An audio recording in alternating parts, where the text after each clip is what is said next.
Hi, you entrepreneurs. Today we have Genie Irish. She is a realtor in San Diego, a close friend of mine. She has a background of being actually an assistant and kind of working away from the assistant mindset to actually being a realtor. A lot of growth has happened with her where she was an agent, where she was focused on herself, and now she has a kid to support. If anyone's thinking about making that change or looking to get into real estate, please listen, please subscribe, and of course, tell your friends. Welcome to the road to growth, success of an entrepreneur. We've raised the bar. Learn firsthand from successful business owners and create your own path to success. I'm going to show you how great I am. It's time to hit the road to growth with team lead of the Enriquez Group, Realtor Vinny. All right, so we are here with Genie Irish, realtor, Compass Realtor in San Diego, right? With the hyper focus in South Bay, or I know you do all over, but you have a knowledge base of South Bay and San Diego that's kind of unmatched by a lot of realtors. Yeah, well, good morning. Thank you for having me. South Bay is definitely my bread and butter naturally because one, I live there, and two, I grew up there. So naturally, South Bay just kind of comes to me as second nature. So we've known each other for a good amount of time. And I think over that time, a lot has changed. Like when you got into the business, or actually when I first got to know you, you didn't have a child at that time. Yeah, I was just living it up, working 20 hours out of the 24 hours a day on my laptop, hustling every weekend. So my son is 2.5 years old, and I started in the business as a solo agent, kind of hit the ground running in 2013. So that is what now, 6 years. So yeah, the first 4 years I kind of just worked like a madwoman, and now I work double time because now I'm a mom. So how has that changed? Because I think there's it can be a perception out there that 24/7 you're working real estate, and now that you have, and I would assume one of the most important people in your life, your child now, that takes almost center stage in most cases. So how do you protect yourself from work and family life? It's impossible. One always is taking precedent over the other. And I think it's a double standard for a woman and a producing woman. And I remember before I had the baby, when we would go to the top 10 KW lunches, there was no moms. And still, there's not many moms. It's always, there's women, but they're not moms. And not to sound condescending, because definitely moms can do it, but you're always sacrificing something. And I find who takes the biggest hit is myself. I've put myself third and then my family fourth. So my husband's fourth, but it's usually work, kid, me, husband. And it's hard to say that, but during work hours, I'm just working all the time, and even on weekends. But it affords me a different type of luxury because I'm not just dropping him off at 7 a.m. and then home at 5. It's sometimes I have longer mornings and I watch some TV with him and we have breakfast and then I drop him off. On the weekends, I'm able to kind of schedule around. And this year I started to take one weekend day off. During the summer, that didn't exist, but now that we're kind of back to some normality in the market, I am just trying to work either open house Sunday or showings on Saturday, and trying to just spend more time. But it dramatically changes. And when I got pregnant, I actually hid that I was pregnant for about 6 months because of the misconception that, oh, well, now your attention and your desires for success and my natural competitive nature was going to change because of a child. And if anything, it's made me more aggressive. Because one, kids are expensive as hell. But two, I want more. So, it's a weird dynamic. It's totally changed my outlook, my level of acceptance of BS for those around me, and has made me really focus on things that matter the most. You said that, or you didn't say it precisely, but you said the idea that having a child can be received as, I guess, as a negative. I mean, the one thing that I for myself, I've realized that you look at one thing, it can be perceived as a negative, it can be perceived as a positive based off the light.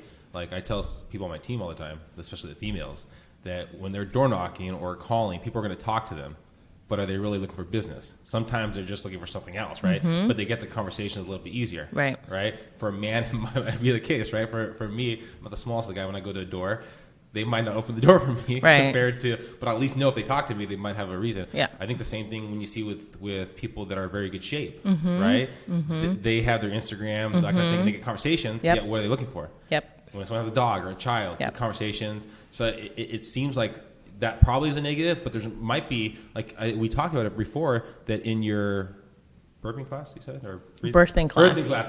You can tell that I don't have any children right now, guys. So not yet. That you met a client there, right? Actually, I've met a client through birthing class who we became great friends, and I've met the videographer I just hired for our video through birthing class.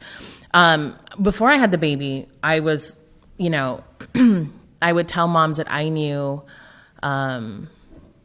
like, you got to milk it. And not in a negative way, but it's just one more sphere that you can surround yourself with. Moms at the park, moms for coffee, people want to relate to you. And I think that is our obsession with voyeurism. That is our obsession with the Kardashians, our obsession with $1 Million Listing, is people want to be relatable. So I found that being a mom helps me relate to a different sphere. But then there's also the other side of some moms may not relate because I do work so much, and I do sometimes choose my career over, the momhood or wifehood, I guess. So it's a double-edged sword, but it's really opened up some new doors. Just because it makes you vulnerable, it makes you human, and people want to know that you're just not this success story in heels. They want to know, like, yeah, you've been puked on, yeah, you've had to, be up all night. And yeah, sometimes you have to cancel appointments because your kid is sick. Catherine's been with me where I have to leave to an appointment and Bill is like screaming at the door just because he doesn't want me to leave. And it's like, what do I do? So it's a constant fight. But it's the best journey I've ever been on. It's completely changed me. So talking about your journey, can you walk us through your journey before real estate? What got you into the field? Sure. Probably people don't know much about that. So when I was 20, my dad was diagnosed with cancer, and I left college. So I'm actually a college dropout. I left college and I was working at the Home Depot at that time, and I quit both to become his hospice nurse. So for 6 months, I took care of my dad until he passed away. And in January of 2003, my cousin said, hey, my friend is looking for a part-time assistant in Coronado. So I was hired to work for these two realtors at Coldwell Banker in Coronado. And that's kind of how it started. And it was very much an assistant, like not at the level that Catherine assists me, but it was like, can you go get a turkey sandwich and ask if they have ride today? And at that time it kind of was like, all right, whatever. But I felt like I wasn't being maximized for my brain power. And I had to learn how to use a typewriter in 2003 because they refused to let me type it on Word. I had to type out faxes. So it was interesting to start real estate when we had carbon copy offers and we'd had to use Thomas Brother maps. It's a totally different world than it is today. Do you think there could have been something different if your bosses in that time would have gave you more leeway or gave you something that would have kept you in the assistant role? Or do you think you were always destined for it? Well, luckily enough, I was in a transaction at that time, about 6 months in. I was in a transaction with this agent downtown. So we were representing the buyer, and I had to call the selling agent's broker, like this 20-year-old gets on the phone. And he's like, what? He's not returning disclosures? I'm like, we're about 10 days from closing. We haven't had disclosures. We just got HOA docs. This guy is freaking sucks. He's like, what are you doing on Wednesday? He needs you. So I go to interview for this assistant role for this agent that I had been like yelling at to get me disclosures. And he was in the process. I think he had like 80 transactions that year. This is 2003. No assistant, no organization, but just a stellar agent. So I lied. And at that time I was making $10 an hour under the table. And I said I was making $15 an hour under the table. So then they hired me at $17 an hour. And when you're 20 or 21, I may have been 21 at that time, it was a lot of money. But the catch was I had to drive from IB to Forest Ranch every day. So I did that for 6 years. And I stayed with Tim Skoglund. I stayed with him for a long time, on and off. And it really shaped everything. I mean, we both were kind of growing at that same time. We're 10 years apart. And so he was 31, newly married, on his second house. And we used to work in a little office that was basically a den where the back of our chairs would hit. So, we had like one phone, and it was just madness. But it was, I got thrown into 40 transactions, and I was then also his TC. And I just kind of did everything from the ground up. And as the business changed, and hey, I guess there's this IDX thing. And I remember Tim saying, the day we give access to people to look at listings without us, we're going to lose it. And it was like we were the last agent I knew to like allow for IDX on his site. He's like, no, I want people to call me. I was like, come on, then no one's going to search on your site, So it was the evolution of, Trulia, Zillow, and all of that to kind of start Realtor.com, and it was a really interesting time. And then from the market started to kind of decrease. And I had already been married and divorced right after my dad died to my first husband. And so I was going through what I call the mid-20s crisis, and I moved to San Francisco to manage an office. Again, I lied my way through an interview, and I said I had been managing like a large office in San Diego, and I had managed 2 part-time agents and Tim. So then I went to go manage an office of 80 agents at a loft company in San Francisco right before the market kind of really tanked. So that was interesting. It was a completely different journey. So when people talk about days on market, and now we're at 30 days on market compared to you take a year listing or 6-month listing, and now you're negotiating the seller to pay for your marketing budget because you're going to sit on this listing for 6 months. It's just a different market. So when people complain like, I didn't sell the first weekend, I was like, yeah, welcome to normal market time. So all that kind of shaped me. And so when people say, oh, you were successful right off the bat, all of these instances, all of this growth, completely developed my business side. And because my personal life was awful, my dad had just died. I had an awful first marriage. I became depressed. I gained, I think it was about 85 pounds with my first husband. I was basically depressed. So work was my safe hold. My brother was incarcerated during that time. My mom got sick. It was just whatever could happen to a 20-year-old happened to me in 5 years, all at once. So work was where I excelled, and I would house sit for him. I would do anything just to kind of really focus on something else other than all the shit that was happening around me. And sorry, I keep cussing. No, you're probably fine. So what allowed you to get to the next level? Because you're going through all this pain, all this sorrow, and work's your driving force. What was the next step in your journey? Just success. I wanted to do something bigger and better. I never thought I would be a realtor, even being an assistant for so long. I kind of just trying to figure out what I wanted to do. I knew I didn't want to work for someone else. So when I was in the Bay, that's right, my husband, and it was kind of like, I called Tim, my old boss, and I said, I need to either plant seeds here or I need to come home or move to London. And so then I came home and I started my own business, and I basically was just like, I can't work for someone else, and became licensed and started on my own. So you moved back to San Diego knowing that you'd be going your own? Yeah. So that was really hard. And I think we've talked about, struggles, and I had no savings. We were living at my mom's house, and then we were renting a little house in City Heights, and our rent was $1,100, which is nothing.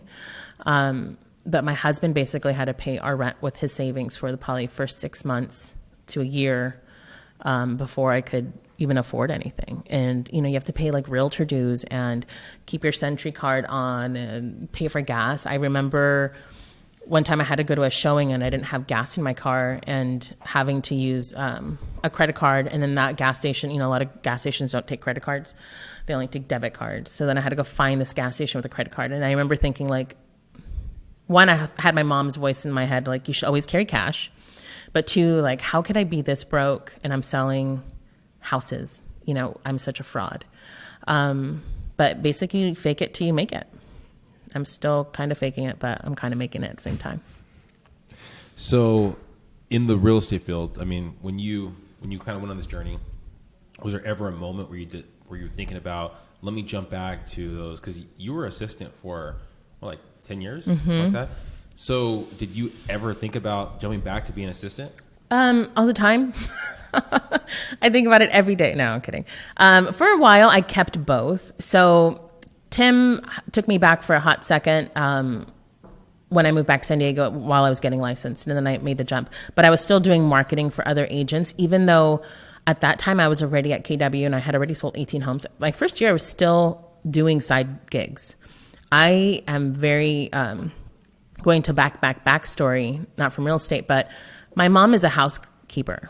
And so in Coronado, and growing up in IB, Coronado is like your wealthy cousin, basically.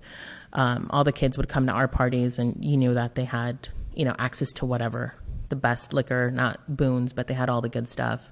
It's just your wealthy cousin that shows it, in your face all the time. So when I was a kid, I would go with my mom on summers to help her clean houses. So I always knew I wanted to be wealthy. Like I wanted everything that those women and those kids had. So I always knew I would figure out a way to make money. Definitely not Coronado money, but just to be okay and to buy what I wanted, because I grew up with not much. So what was I saying? So I always had that side hustle, going back to that. So I would, sometimes my mom, up until about 3 years ago, my mom would be like, oh, I have this job, but they offered me this other job for cleaning and I just don't have time. And be like, hey, well, if it's going to make you keep your job, I'll go clean this house for you. And I was already making 6 figures as a realtor, but it was more of, I don't want you to lose your hustle because of this other hustle. Let me go help you hustle, basically. So that is the biggest lesson I think my mom has ever taught me. And I think if, as an agent or as a self-employed person, if you don't have that innate need to keep working regardless, and I saw it a lot in San Francisco where an agent would sell a $2 million loft and they're like, oh, now I'm going to Bali for 4 weeks. You're like, you're basically unemployed again. So why are you going to go do something to keep you unemployed for 6 months after you come back? As an office manager, I would constantly have these new agent conversations. Like, you can't stop. Like, ride this wave as long as you can. You got to keep working. So that is always my thing. Is it's so hard for me to detach, because real estate is really, it's my passion and it's kind of what keeps me sane. It's like wildly crazy, but it's like the only thing that keeps me sane. Yeah, I think that's one of the things I noticed in the field too, is when a newer agent comes talking to me and saying, I just sold this deal, I'm going to spend all this money on X, Y, and Z. You're like, oh, man, are they really going to make it in the industry? Yeah, I mean, I drove my Mazda, my Mazda 6 up until 2 years ago. And I went on a listing appointment, I don't know, about my third year in. And I roll up, and I had this Mazda, has like a really crazy loud fan. And the guy inside was like, is that your car out there? I was like, yeah. I mean, I looked at your numbers. Why are you driving a Mazda? I was like, I don't know. I'm working on buying a house. I've just never been car obsessed, and I've given you a hard time about your Toyota, right? You still drive a Prius? Yes. Okay. I get made fun of all the time. I know. You know what? It's, I look at the thing is, I know nothing about cars. Yeah. Like if I went to a mechanic and they made up a word, I'd be like, well, that probably makes sense. That probably makes sense. I would call my uncle and just ask him about cars every once in a while. For me, it's just like, I don't have that fascination with cars. Yeah. Like, if you ask me something about a house, what I mean, I'll know that, right? But but when it comes to a car, clueless. Absolutely. And so I Googled what was the safest, what was basically the easiest, what was, And so I just went with it. Yeah. And that, you get that new agent, you know, I remember one of my cousins was dating a realtor. And she's like, oh, he's so successful. And I'm like, does he drive a black BMW? She's like, how'd you know? It's like, meh, basic. Like, that's the you know, welcome to real estate car. You know, and it's perception. And so I got rid of my Mazda. Actually, I bought my first house, and then got rid of my Mazda. And I still have like a 5-year-old car, because it hurts my soul to think of like, oh my God, that car is $70,000. Like, that's a down payment. You know, I should be buying an apartment complex now. Yeah. So but I'm also the girl who wears like a fake Gucci belt. So I think that has my lack of buying expensive things has helped me. So agents, I think, definitely need to realize you have to live within your means, because it comes and goes. I mean, I haven't closed a deal in like 4 weeks, probably. I went to Mexico 2 weeks ago.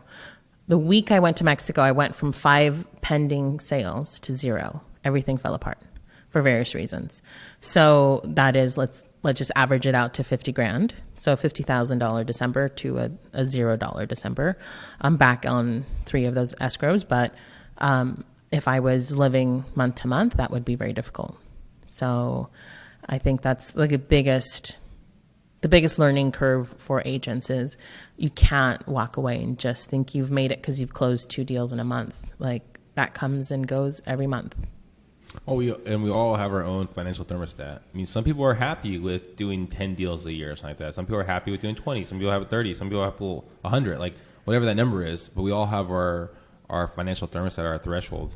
Yeah. And it's, I mean, if you can survive and you're content with how you're doing it, like, yeah, if you can do, I mean, if there was a way to live off 10 transactions a year, I mean, part of me says like, hell yes, sign me up. But the other part of me says, no way, Jose.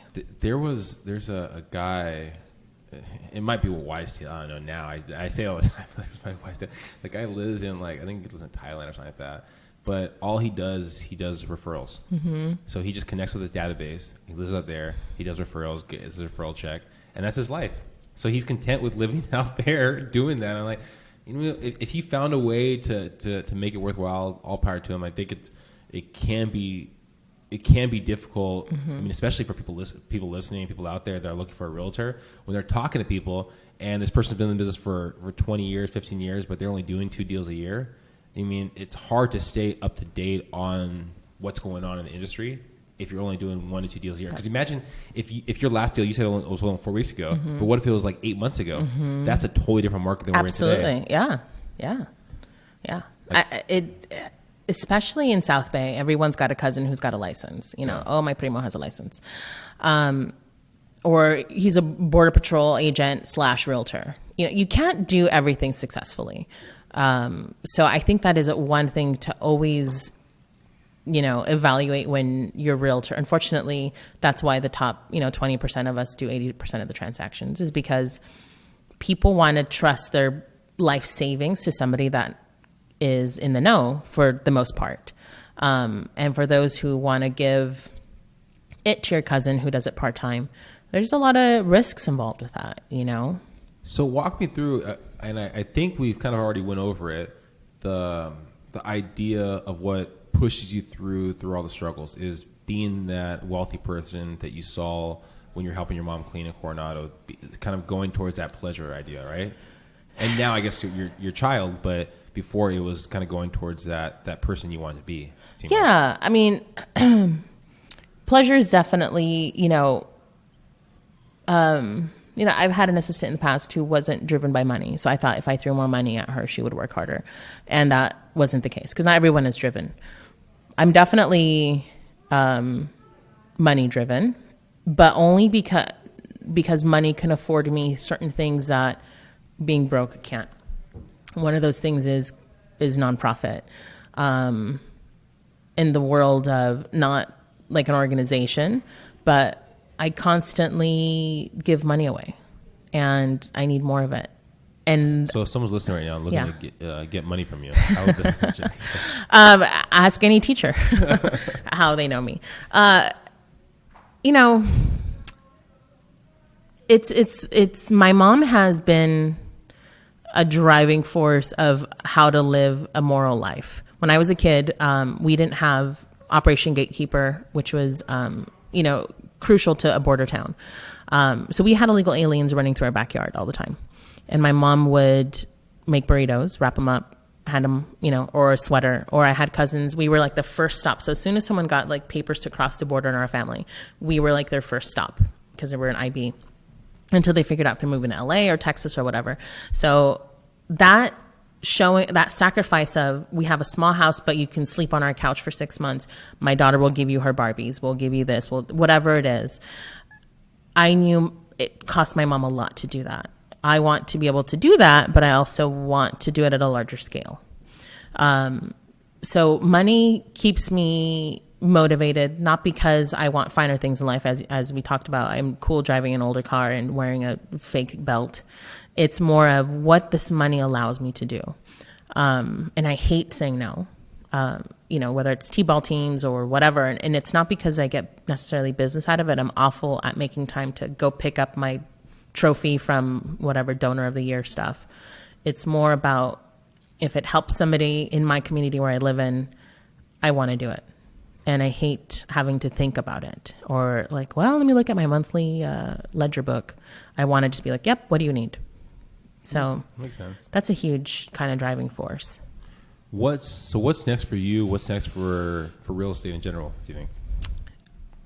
Real estate, we keep getting bombarded with all this iBuyer, Insta offers and things like that. I don't think that's going to affect my personal business in the way that we see it as a national issue. If anyone listening, basically what she's talking about, a lot of these companies are coming out with like the cash offer idea where they'll buy the property. Zillow is recently opened the doors to doing that too. And now in California and San Diego. Yeah. I mean, of course, everyone's trying to make an investment out of it. This is my kind of 2 cents on it. So just imagine they're not going to pay fair market value. Right. So, but we all have, the thing is, none of these gimmicks are new. When we had I Pay One, we had Help You Sell. Everything has always existed. It's just in a different form. I can call you and I can call a cash buyer today and be like, hey, I've got this house. They need to unload it and close in 10 days. We have 50 people who call us a week asking for cash off market offers. So I think what I see for my business is continued growth. Every year we help more and more families. I'm starting to realize that I need more leverage. So buyer's agent, another admin. I'd love to grow and build a smaller scale team. I don't want 20 people to be responsible for, but I'm kind of opening my heart up to the right fit now. So what, if someone's listening right now and they're in the San Diego area, they're looking to get into real estate, what would be that ideal like buyer's agent to come to your team? Somebody who's driven and relentlessly, accessible to work.